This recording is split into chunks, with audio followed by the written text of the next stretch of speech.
in marketing, there's something called the rule of seven, right? So you want to have multiple different touch points with the consumer when they're learning about a new brand. So when they hear about Meili Property Solutions or Moncton House Buyer, they're going to be like, what the heck is this? They will receive our mail, but they will go outside, get a haircut, go get some, groceries. They're going to come across our billboard. We also have, pay-per-click. We have Google Ads as well. But our approach is a little bit different. We target very specific keywords. So we target keywords like, essentially what people will search up when they're in a distressed situation.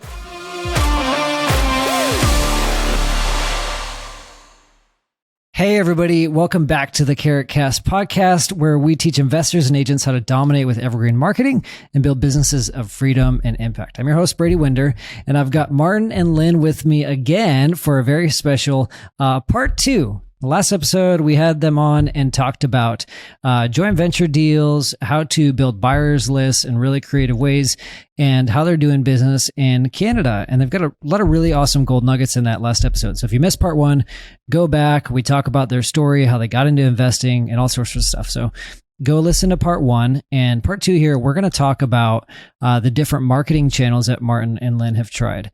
And they've got 6 active marketing channels going right now. They've spent a lot of money on marketing, done a lot of experimentation. So my hope for this episode is that you haven't wasted too much money on marketing yet, and they can hopefully save you some sorrow there and guide you as to what's working, what channels are giving them the best ROI, and that sort of thing. So that's what we're going to dive into. How y'all doing? We're doing great. Thank you for having us. We're very excited for this part two. I think Martin will have a lot of little golden nuggets here and there to share with you guys. Absolutely. So one of the things we talked about just real briefly in the first episode was, Martin, you were going to school for marketing. Is that correct? That's correct. Yeah. I want to know kind of what your original plan was and how you kind of shifted, why you kind of shifted from like, I'm going to be a marketer to I'm going to get into real estate investing. What happened? That's a great question. I don't think anyone's asked me that before, but that's great, Brady. So I took marketing in college. I was really fascinated by consumer behavior. Lyn and I, we always laugh about this. I always fall as a victim to every marketing campaign there is. Whenever there's a sale, whenever there's Black Friday, whenever there's, buy one, get one free or buy two, get one half off, I feel the need to buy something. I don't ever want to see your inbox. It's probably just terribly full. You do not want to see my email. Definitely not. It's very bad, guys. So right off the bat, just as, we kind of shared a story a little bit. Lyn and I were both immigrants. So when I went to North America, with so much consumerism, with so much capitalism, I was like, wow. I also in Minnesota, where we're the home to the biggest mall in all of America, the Mall of America, where there's no taxes, where there's no retail tax on any clothing items that you buy. Yeah. So essentially, I wasted a lot of money, just as a consumer. So I wanted to study, the science behind it. I wanted to study what is doing the trick, right? That's really making me spending a lot of money as a consumer. And I also was really fascinated by advertising and also branding for companies. I always felt like a very creative person. I felt like, I was a critical thinker. So I wanted to work on advertising projects on a project basis to promote either a specific expansion or to promote a specific product. So my goal from studying marketing was always to work, from a branding department at a major company or working advertising. That was my goal. But as soon as I graduated, I ended up with a job working as a marketing specialist for a tech startup. So we provided RFID solutions for music festivals, for amusement parks, water parks. One of our clients was actually ended up being Fyre Festival. So there's a lot of story that comes to that as well. Yeah. But essentially, part 3. Yeah. Just on Fyre Festival. But, my biggest takeaway from that was, just working in the startup. I feel like that's really where I get, most of my guerrilla marketing or most of my, go-getter personality from, because I was working at a startup. It was literally just me, the co-founders, and also, a graphic designer we were really, the only marketing team that we had. I was working hand in hand with our development team as well, working on the products, packaging our solutions together, planning trade shows, going to a trade show, shaking people's hands, and trying to promote our, solutions to as many people as possible. So that definitely taught me a lot about networking and these industry events, and just really trying to package something that might not be fully developed yet, but trying to sell that as a service, and trying to maximize the revenue. So that was really, really impactful. And then I moved on to another role. I was actually working in the adult entertainment industry. So I was working for BRRRRs and the company that owns BRRRRs and Pornhub. And essentially, my job was actually a public relations specialist. So it was really, really interesting. I took the job, again, from a consumer behavior standpoint, and also from a branding standpoint. Yeah. I was essentially hired to work on the brands of all the pay sites we had.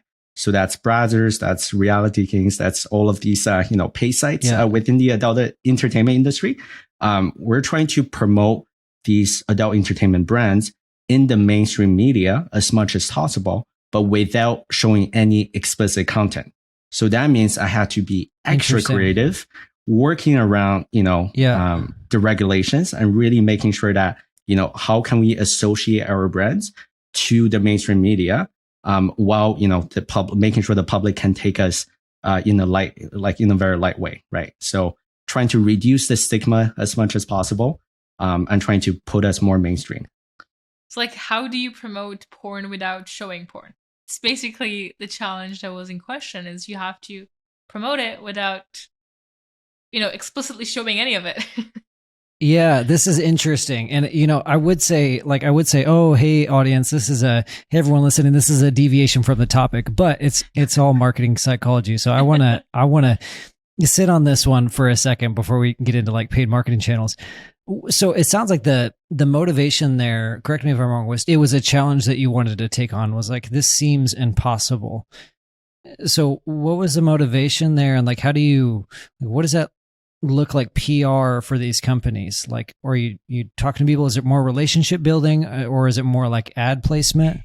I'm just trying to get a little bit more insight, and before we talk about like how that tied into real estate. Yeah, because I'm a little more lost on the path there, but I want to dive in and find it. For sure. So when it comes to adult entertainment, there's like tube sites and there's pay sites, right? I only work down the pay sites. Tube sites, it's a very simple business model. You simply it's pay-per-click ads essentially, right? So you have sales associates who are trying to, sell ads to as many people as possible, to get way better exposure, to get, to lower your pay-per-click. But on the pay sites brand, essentially we charge per membership. You have to, pay a monthly subscription to these pay sites, and that's how we make money. But our main purpose, for my role, for my PR department, was trying to, use our marketing budget and trying to associate our brand to the mainstream media as much as possible. So for example, for the election that happened back in 2020, we actually shut down the entire pay site brand. All the websites were down for an hour, trying to encourage people to go out there and vote. And we had billboards all around the major cities. So in New York City and Chicago, we pay for billboards. I think the hashtag was #StrokeTheVote. So that's something that my team will come up with. I don't know how appropriate it is to talk about this, but it's something that, we got approved to have that, literally on a major billboard in a major city. So it was, just play of words. And for the Super Bowl in 1 year as well, we actually had two of our contract stars, so major, very popular names. We had them deliver pizza to a fan's Super Bowl party, because, that's a common fantasy among the industry. So it's stuff like that, right? That will get, PR will get a lot of media to pick up a story on something like that, because it's really immersive. It's really interactive. We also design pop-up shops, to sell our merch, to create experiences, and obviously keep it very PG-13 as we can, right? Because we're still dealing with the public here. So everything that I worked on, it was very, non-explicit. So which made the job very interesting. Yeah. How long was that stint? How long were you there for? I was actually there up until I'm not sure if people here know about the New York Times article that essentially came out talking about the title was essentially the article. It was an investigation into the platform's algorithm in terms of what kind of content was allowed on the platform, and that essentially tossed Pornhub, which is one of the most popular websites in the world, into a bit of trouble. And the company essentially had to actually let go a lot of its staff, and they had to essentially I was let go from that company because it was a very difficult time for the industry and also for the company. Wow, that's interesting. I'm not here to judge, and I'm not here to I'm just the curious marketer that's like, wow, this is very creative. So I'm kind of fascinated by some of these things. So what was so part one, we kind of covered y'all's story and the timeline. Where are we at in the timeline? So you're laid off from this job. Were you already investing at that point, or what was the segue over to real estate? So we were actually in the midst of creating the brand, of creating what's today Bailey Properties, used to be Moncton Home Buyers. But we were creating the websites. We were working on our Carrot site, on all the copywriting, on figuring out how to do this. It was very, very early in the business. And Martin kind of kept his job because, it was just a way to kind of get income before we actually started making money from the company. But we were actually quite happy when he got laid off, to be honest, because then we can qualify for government incentives, COVID-related government incentive, etc. And we were able to focus more of our time onto the company directly. So we used Martin's skills and we just put them on our Bailey Properties and all of all of what we did for our company. So he was a big part into creating the website, a big part into finding Carrot itself. So he did some research about other wholesalers, other investors that are in our market, in other markets than in real estate in Canada, and he came across a lot of Carrot websites. So dig a little deeper and then realized, okay, this is a great way to get people to sign up to buyers list. It's a great way to get people to send us information about their properties. We can have a form so we can get all of the info and we can reach out to them. Just kind of building our system. That was the time that we were doing that. Yeah, I feel like, what happened, it really happened for the best. As Lyn said, it was like literally the best timing. And the entire scandal, with New York Times, it also made me realize, okay, like I was very passionate about that cause. And also as a marketer, I was very curious about, okay, how can I, turn this stigma into something more positive? How can I bring more positivity into this industry? And the New York Times article just shattered the whole thing. And it just also made me realize it is really an industry that has caused a lot of damage to a lot of people in our world. I just felt it made me feel very uneasy as well, right? So it happened for the best, right? So we were already working on the business, we're already working on Carrot, and really getting our site off and running. And essentially a week after I was laid off and the job was based out of Montreal, we were actually already planning to move out to New Brunswick. So it was almost as if, it was perfectly planned out. So when we moved out to New Brunswick, we were 100% focused, zoned into our real estate business. I actually remember that call. I think Martin came back from a haircut and then he called me. He's like, Lyn, it's finally happening. I'm like, wait, what? What is happening? He's like, my boss just booked a call with me at HR. I think I'm getting laid off right now. And I'm like, oh my God, this is great. And you're just, I told him, look, I've never seen anybody excited about losing their job as we are. I was going to say, this is very different from the one time I've been laid off. I know the phone call with my wife did not sound like, hey babe, I'm finally getting laid off. That was not my first thought. Oh my goodness. That was a very exciting call for some reason. That is wild. I appreciate you sharing your story and the transparency. That is cool. Let's segue however we can. We're going to dive into the marketing tactics y'all are doing.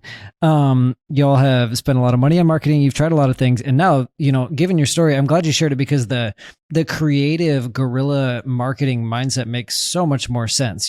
Like we talked about in part one, reaching out to people on Facebook Messenger. I'm always really inspired by guerrilla marketing and creative ads and just hitting the streets and doing the things that other people either haven't thought of or just aren't willing to do. So going outside of tradition. So that's kind of interesting there. What does your marketing mix look like right now? Let's start there. What are you working on? So for us, it's almost like running two companies. We have the buyer side and the seller side. The buyer side is really very different marketing that we would do on this buyer and the seller side. So if we're trying to get people to sell their houses to us, we'll have to create a marketing that relates to us directly. So we started with direct mails. So as Martin said, we would create those lists. We would cross-reference the information on Google Map and on their land registry to find the tax address, which is the address where the owner lives. So let's say, Brady, you own a property here in Moncton, and I can figure out where your tax bills are sent to you. So if they're sent to you to Toronto, for example, or to New York, then you will receive one of our letters to New York saying, "Hi, Brady, we're interested in your property in Moncton at this address." So it goes directly to the owner instead of going to just every single door in Moncton, which most of it is tenants. So we didn't want to lose money and waste that on the tenants. We wanted to make sure we sent it directly to the owner. And that's one of the things that we did. So on the seller side, it was all about, we want to buy your property. We can buy cash. We can make it very easy, solve your problem, and we'll help you and we'll buy the property. And then on the buyer side, it's most like, are you interested in an investment property? Have you thought about looking outside of your market? Have you considered cash flow potential in your market? Look at the difference between your, what you could get in terms of cash flow and an ROI in Toronto versus what you could get here in Moncton. So it was very, very different messages, and it had to be run as two separate companies, especially in terms of marketing. So we had onlines and offlines for both. Martin can touch more on the specifics, but it was really kind of like truly running two separate brands. We had two websites, one for each, two different companies that we were running at the same time. See, I'd love to focus on the seller side and see what's working there. Go ahead, Martin. Yeah, for sure. So we can definitely zone in a little more on the seller side. Again, shout out to Carrot. We got one membership, but we got 3 websites, which is awesome. So we got one for the seller, one for the buyer. We also created one for our company credibility as well. So it was absolutely fantastic. It was a no-brainer. We were able to set up automatic notifications whenever someone fills out the form or whenever someone joins the buyer's list. It was super seamless, and people were actually responding to our automatic messages because we had it set up as if it was very natural and very organic response. So super happy with the product. So what we are doing on the seller side, it's really, there's offline, online, and also mass media. So what that means is, we do direct mail, as exactly what Lyn was sharing. But because so many properties here are tenant occupied, we don't want to waste any marketing dollars sending into tenants. That's why we went through the distance of making the list and sending out to the property owners themselves. And we also have billboards as well. So that's something that we realized could be very untapped because we're in the market, we're in a smaller market. The population is around 170,000 in our city, Moncton, New Brunswick. So we realized, like having billboards, it could really help with our credibility. In marketing, there's something called the rule of 7, right? So you want to have multiple different touch points with the consumer when they're learning about a new brand. So when they hear about Mady Property Solutions or Moncton House Buyer, they're going to be like, what the heck is this? They will receive our mail, but they will go outside, get a haircut, go get some, groceries. They're going to come across our billboard. We also have, pay-per-click. We have Google Ads as well. But our approach is a little bit different. We target very specific keywords. So we target keywords like, essentially what people will search up when they're in a distress situation. So relocation services, movers, divorce lawyers, or, eviction process, Sell my house or fast. Tenancy board. Exactly. All of that, yeah. Just also going to say, like, because we're in a smaller market, like our pay-per-click is way lower compared to, other markets as well. And most recently, we also got on TV. So we have a TV commercial running. We essentially did a study with our TV sales rep. Essentially, we were trying to figure out after which programs and also during which hour should we air our commercial to really get the maximize to really optimize our marketing budget. Okay.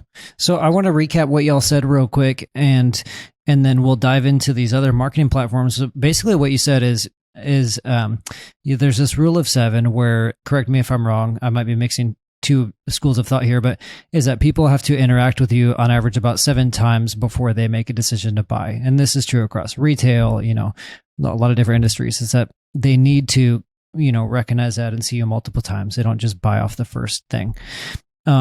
And so y'all's marketing strategy, essentially you started with evergreen marketing by laying that foundation and building bricks with your content, getting the Carrot site up and running, starting to rank for some of those keywords.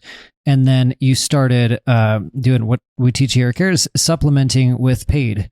So once you have your evergreen marketing up and going, you have your credibility online so people can find you, because without that, everything is going to be an uphill battle, if you're not found online.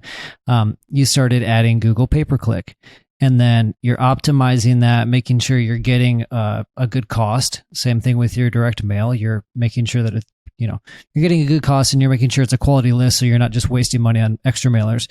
And then you're starting to add one at a time. And then you eventually got to the point where it is what some marketers might call air coverage, where it's, okay, we've got these marketing channels that are healthy and well, they're returning, it's good ROI. Let's look at TV and billboard. What point, whether it was number of deals or revenue, when did you decide, okay, we're going to start going after that air coverage and we're going to take some of these big risks? Because that's not cheap, TV and billboards. When did you decide that? It was really a thought of just also standing apart, and also how do we build more credibility? Because I feel like for me and Lyn, as newcomers to this province, as newcomers to this market, we want to establish ourselves. We want to have more credibility than, the top realtor in our market. How can we, spend our marketing in places where other people might feel like it's too expensive? They're not even venture out there. So like, I think as soon as we started, Lyn, I think, we started in March. In April or May, we're already talking about trying to get on radio ads.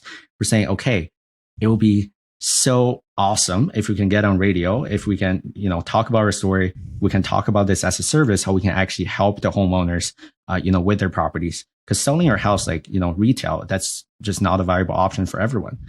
So right off the bat, I feel like we're just already aiming for these prime airtime or, the more expensive channel. But again, because we're in a smaller market, I think our TV budget, at one point, it was, it ranges from 2,000 to 4,000 per month, and we're able to get quite a bit of coverage.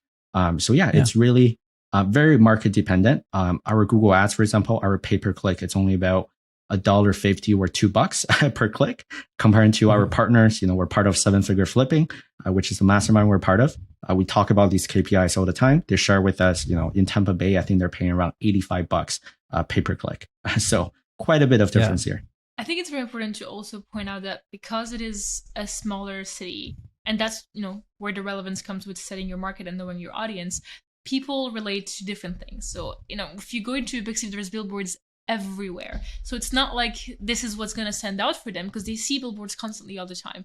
In Moncton, St. John, and New Brunswick, there's a lot less of them. So if there is a billboard, and we see them, it's usually the same realtors, the same beer company, and the same, advertising companies that have the same message constantly, just kind of running and changing. So if you have a brand new ad that looks different, that stands out, people are like, oh, what is this? And it's on major streets. People relate to it a lot easily because they're not used to seeing as often. And also the kind of the type of buyers, the type of sellers that we have here, most of these houses are owned for like over 20, 25, 30 years. People don't move as often. It's a way smaller town. They get in their ways, are comfortable where they are. So we're targeting people who are a little older in terms of age. We have our audience is a lot older, so they watch a lot more TV than the young people. So for them to be able to see us and to know who we are, they're not going to be looking on Google how to sell my house fast. But if they see it on TV or if they see it on the billboard, that's when it actually strikes to them. So that's when they see it. So we just wanted to make sure, especially when it's a smaller city, it's a completely different mentality and you have to adapt. But we wanted to make sure that our marketing is adapted to our audience, is adapted to the market that we're in, and that we're spending our dollars exactly where we need to spend them, so we don't spend money on things that wouldn't work. Yeah. So in other words, you're saying it didn't, the decision didn't come from, oh, hey, Lynn, we need to get on billboards and we need to be on billboard TV. The decision came from, what are other people not doing and how are we going to stand out? Okay. It looks like billboards. Everyone's running the same billboards. There's not as many in our town. So it's not cluttered noise. Let's go there. Okay. That's helpful context. We needed to be amongst the top. If the top realtors and the top performers are on billboards and on TV, we have to be amongst them. Because especially with the people that we're dealing with, we're talking about older people, we're talking about people who has been living in Moncton for years, who grew up here. They know when there's a new billboard coming in. They know if there's a new brand. Like, I've never seen this guy before. It's again 100 and how many, Martin, inhabitants? Under 200,000. So everybody knows everything that's going on, and if there's something different, they'll spot it right away. So we had to be that different person. We had to be that new brand that's coming in, and we needed to be amongst the top to be, credible. Yeah. Well, even the direct mail, people were freaking out when they received the direct mail. It's very true. Yeah. They've never seen that before. In a better way, you getting nasty phone calls, or it was just surprising? We got everything. We got good phone calls. We got the nasty phone calls. We got the I'm gonna break your legs phone calls. We got all of them. So you're doing you get direct mail. You have your SEO. You're doing your pay-per-click, your PPC. You're doing TV. What are the other couple marketing channels y'all are doing? Yeah, so billboards, we were paying for the Pattison billboards, and then we found out very local to our market, we actually have these, I call them eye-level billboards. So they're mini billboards. They're a lot smaller. They actually average around 250 to 300 per month, which is incredible. Sounds so cheap. I know. So it's a local company. By the way, it's a great business idea if you guys don't have it in your city. So essentially, we have this entrepreneur that partner up with commercial properties that are zoned for retail.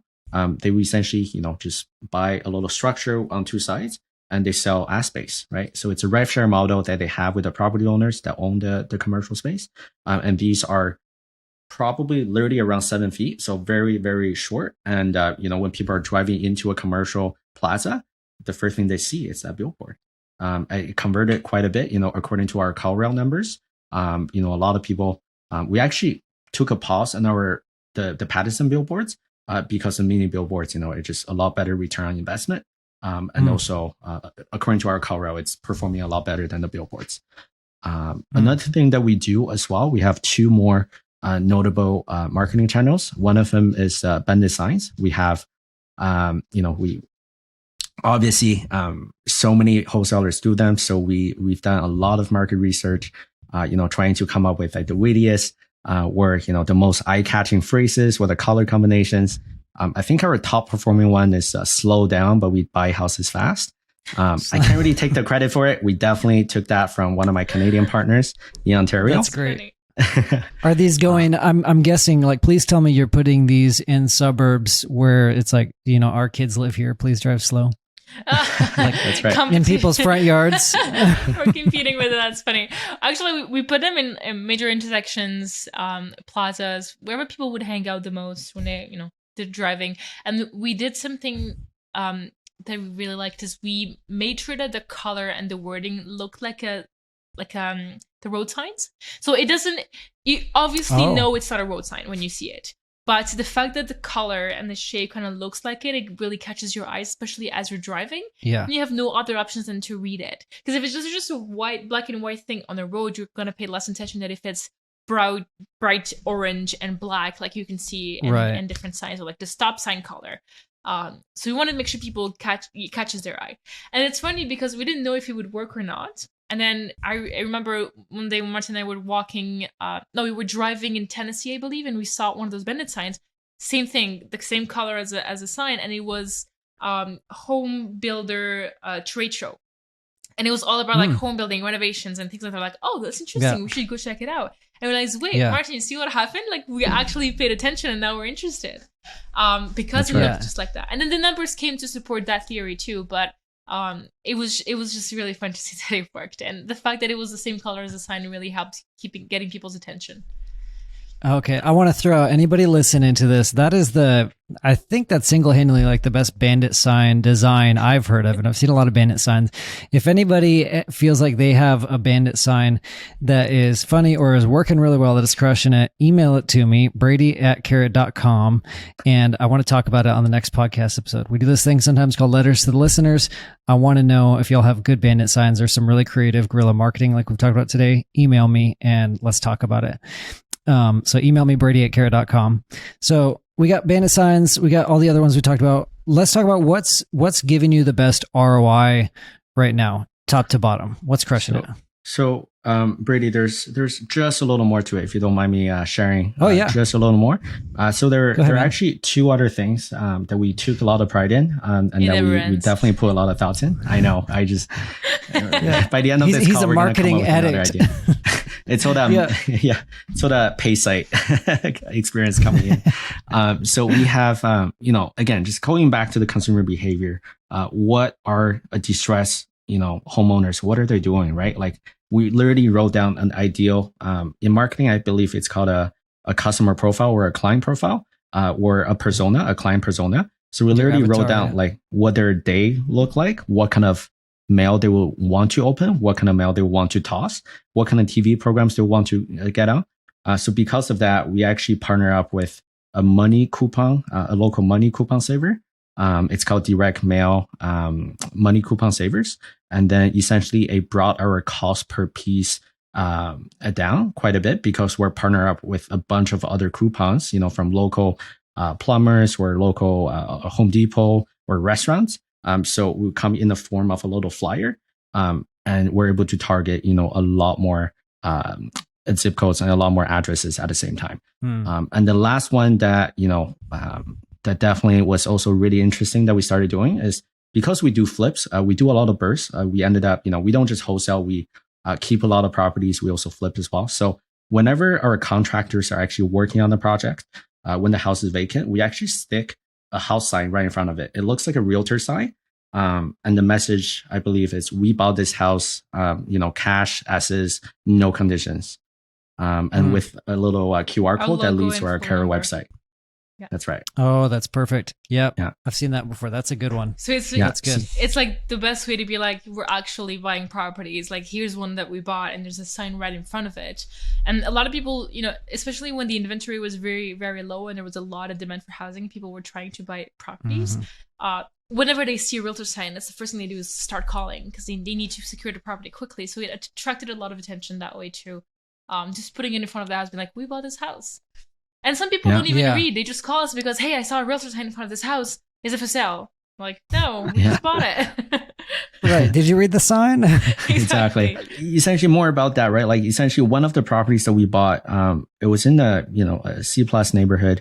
There was honestly, so like the property owner that we bought it from, he was actually just too scared to do anything with the tenant because the tenant was a notorious drug dealer in the neighborhood.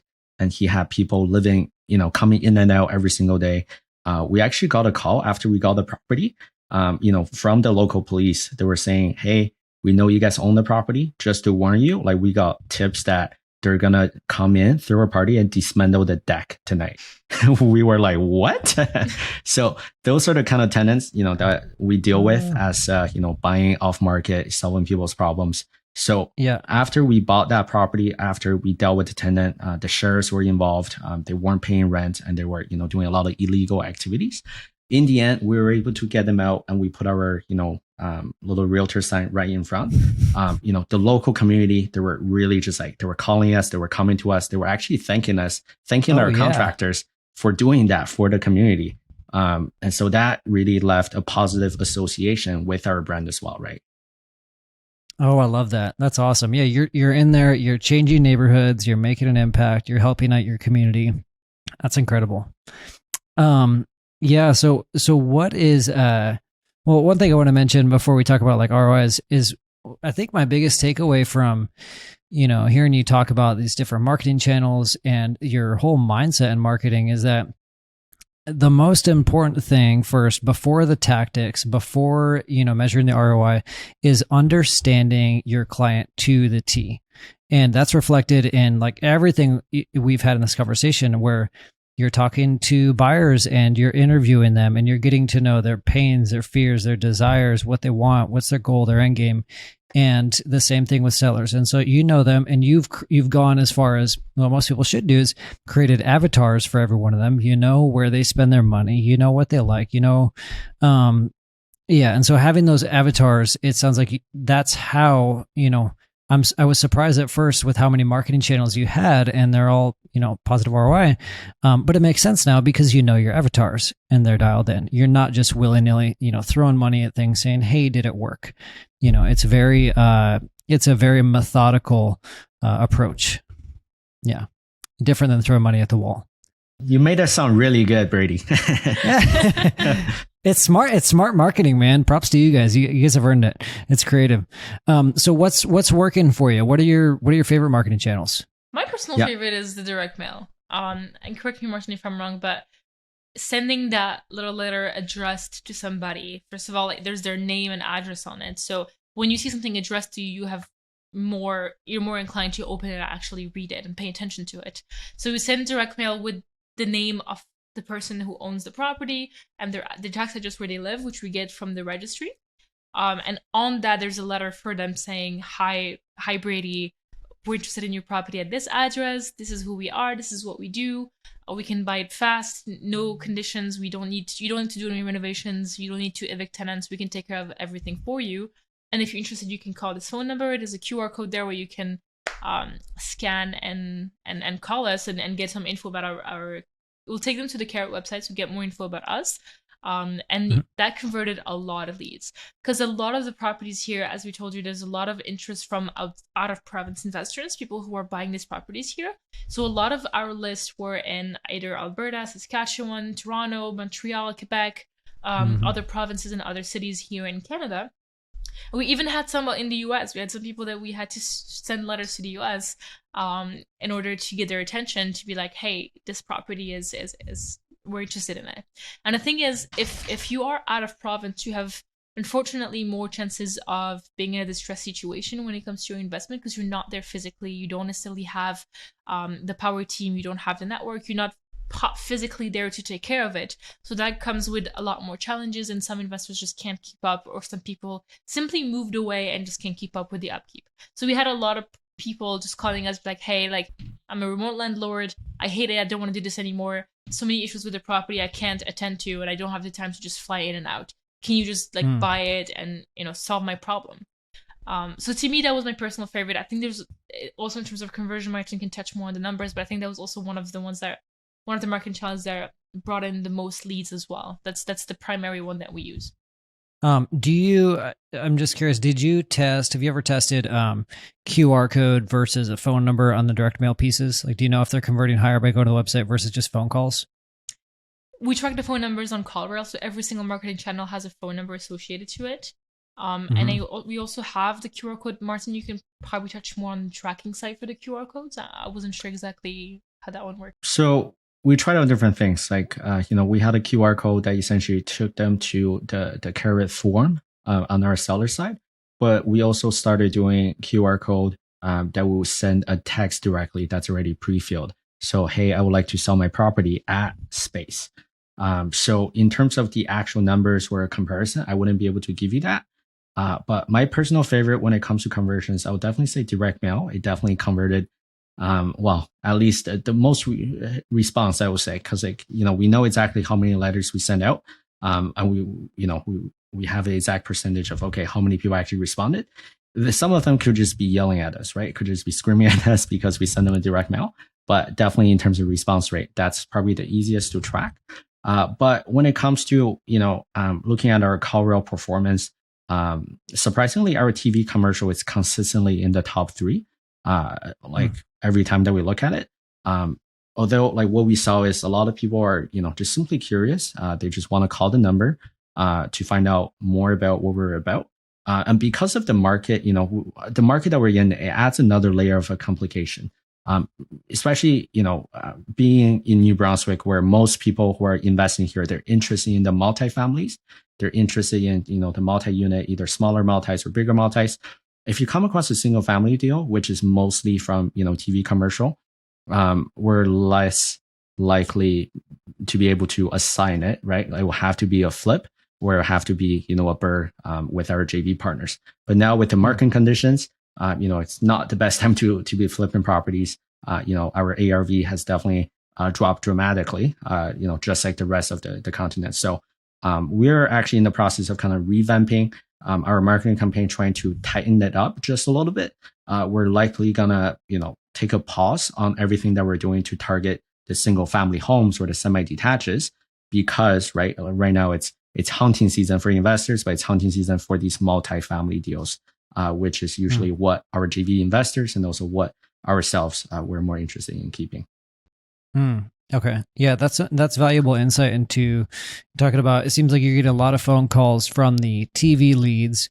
That's one of the higher producing ones. What are you seeing in terms of lead to deal conversion? Which ones are easy to convert, and what's the I guess what I'm asking is what's the lead quality like on these different channels? Lyn, if you Lyn, would you know? Because it's Google Ads. It's Google Ads, no doubt. Because we have whenever we have a lead that comes from Google Ads, I think it's actually building into Carrot. One of the questions that Carrot pre-built was, one of the questions that Carrot pre-built was, how long or how short of a time frame are you looking to close on this property, right? So most of the Google Ads leads that came in, they all chose ASAP, like less than 10 days. So those are obviously, the truly distressed seller situations that we'd like to address. And those are the people that fall into the keywords that we're actively, placing. And those are the people that are searching up the distressed terms that they will be on Google.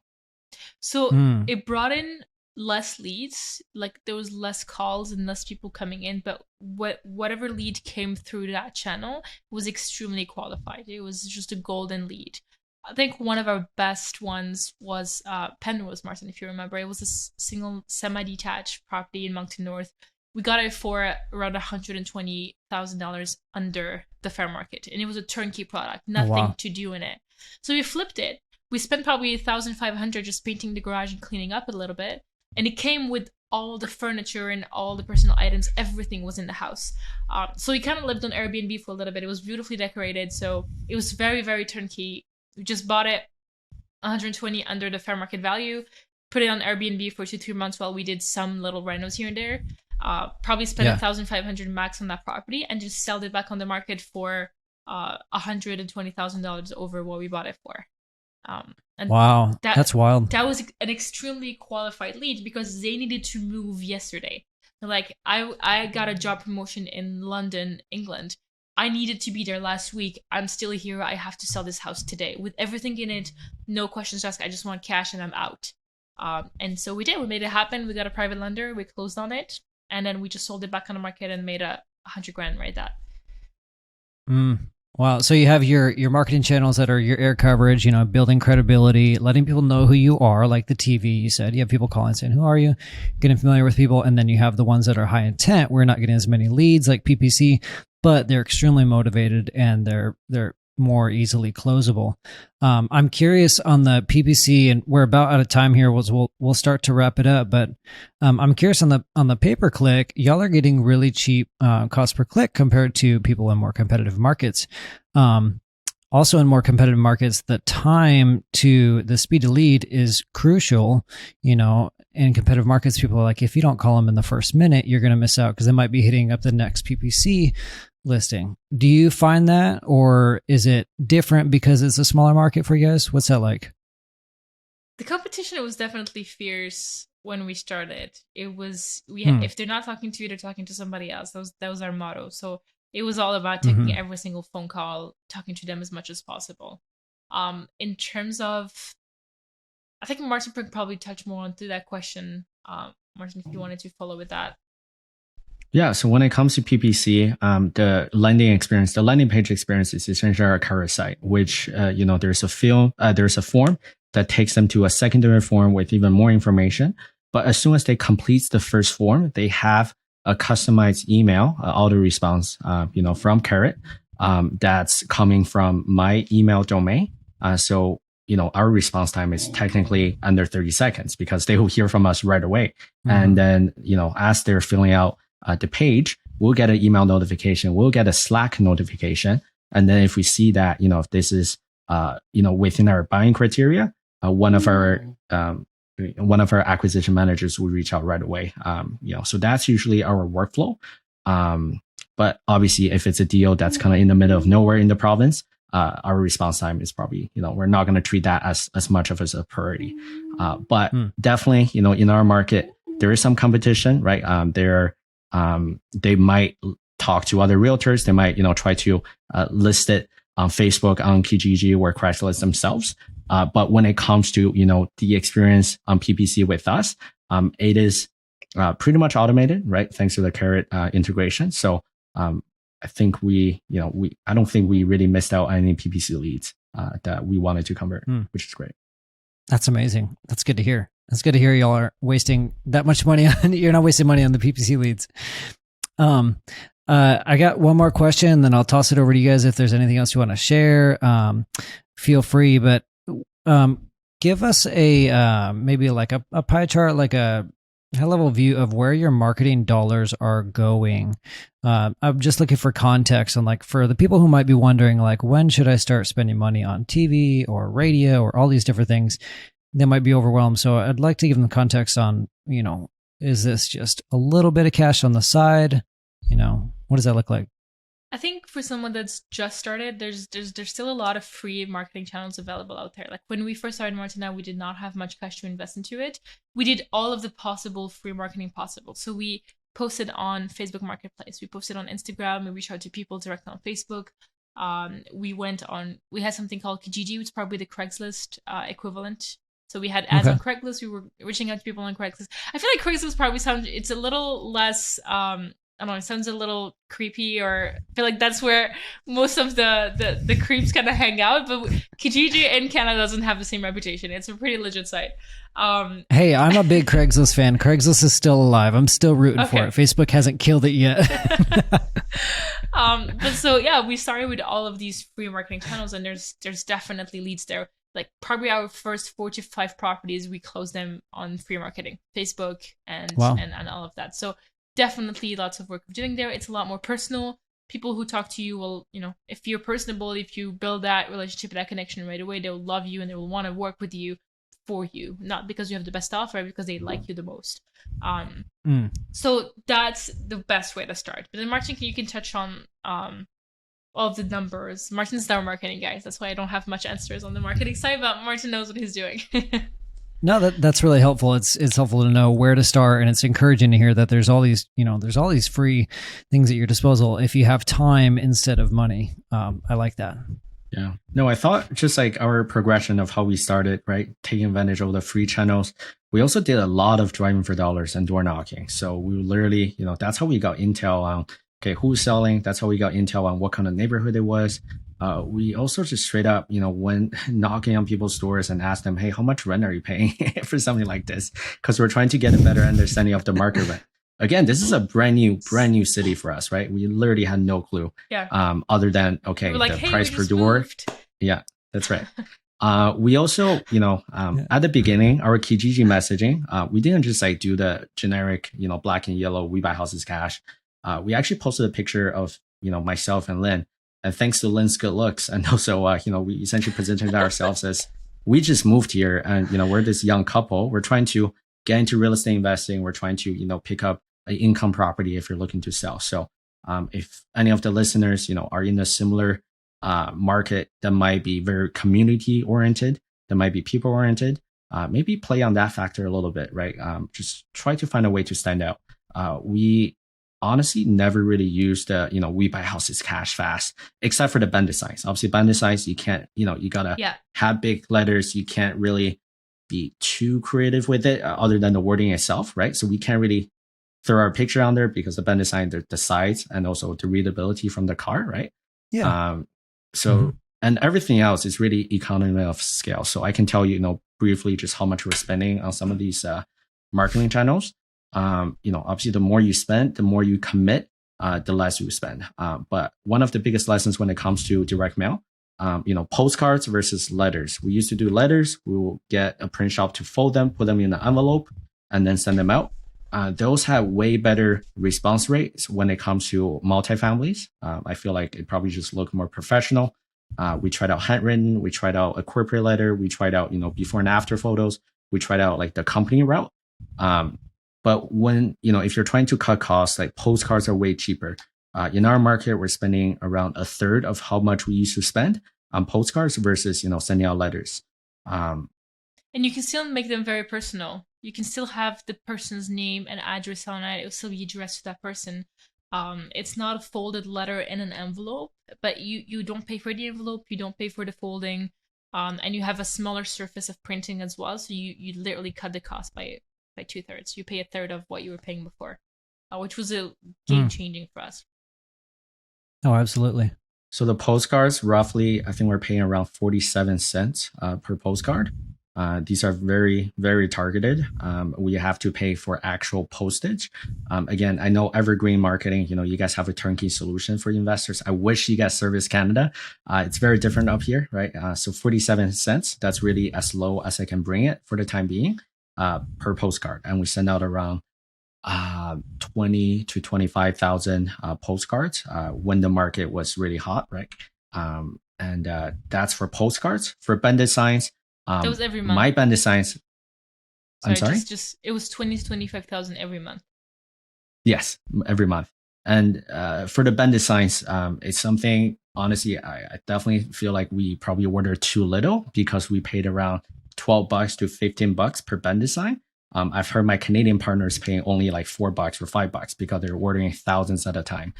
So they hire someone full time. They give them a vehicle, a company vehicle, to set up banded signs all over the province. We don't do it at that level yet. I think the last order we placed, it was only around 400 banded signs. So that's how much we paid. The Patterson billboards were paying for around, I believe it was 3,000 for 5 weeks. And for the mini billboards, as I say, like the eye level at around 7 feet tall, those are around $250 to $300 per month, which is fantastic.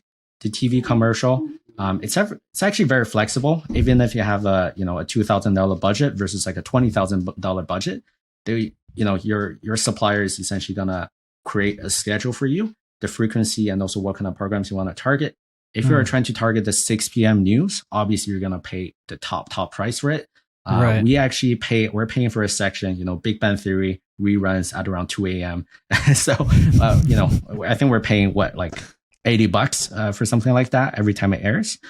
So we have, a really good mix of where we're placing these commercials. Yeah, so that's basically a rundown of what it looks like. Google Ads, as you say, pay-per-click, it's around $2 currently. So. Yeah. So it sounds like you've got a pretty, correct me if I'm wrong, pretty even split between what we call your air coverage, your audience building, authority, trust building, and your SEO, your PPC, your direct mail. That's right. Yes. Okay. Yeah. So so when you were asking me what's my favorite, marketing channel, definitely a very hard decision for us to like cut any of them because they all serve different purposes and cater to different people, right? Some were for brand awareness, some were purely for conversion. And, there were some that were just, banded signs. We're trying to just get our phone number out there, trying to get people to call our call rail. So. Yeah. Absolutely, man. Well, shoot, guys, we're out of time here. I appreciate y'all sharing. I did not expect this conversation to go the places it went, but I'm happy it did, and I got a lot of fun out of it. It was very insightful, and I love talking creative marketing all day. Anybody listening or watching this, if you have a creative marketing idea or if you have something that tops Martin and Lyn's marketing, email me, brady@carrot.com. I'll share it with them. We'll talk about it on the next podcast. Email I'm curious us too, to please. hear yours. Yes, email all of us at the same time. We'll put their contact info in the show notes. Where can people find you and connect with you? We're everywhere. So for Martin, all his social media is simply Martin May. You can find it easily. For me, it's the same as my first name and last name. We're on Facebook and Instagram. The company is called Meily Property Solution, MEILY. We're on Instagram, Facebook. You have our website that's readily available. If you want to join the buyers list, it's newbrunswickpropertydeals.ca. And if you want to sell your property in Moncton, it's mailyproperties.ca. I believe that's where we have it right now. Awesome. Well, thank you for sharing. I'm going to get y'all a t-shirt cannon because I don't think there's any marketing idea that Martin will not try. I'm going to get t-shirt cannon. We buy houses on the back. We're going to go to some football games, fire it off. We're going to give it a try. You're laughing, but we actually do have branded t-shirts, company branded t-shirts. No. Of course we do, Brady. Come on. You just need the cannon then. Exactly. Oh my goodness. Exactly. Well, this has been a pleasure. Recap just to drive it home. Everybody listening, don't be afraid to be personal with your marketing. Martin and Lyn are not afraid to put their faces out there and connect with people. They know their avatars. And so they did not willy-nilly just start going and spending money on their marketing. They knew who they were marketing to, and they knew why they decided to choose these marketing methods for specific reasons. And so question why you're going to spend money on that marketing channel before you do, as opposed to throwing it out there, but doing a methodical test. I like how you guys approach marketing.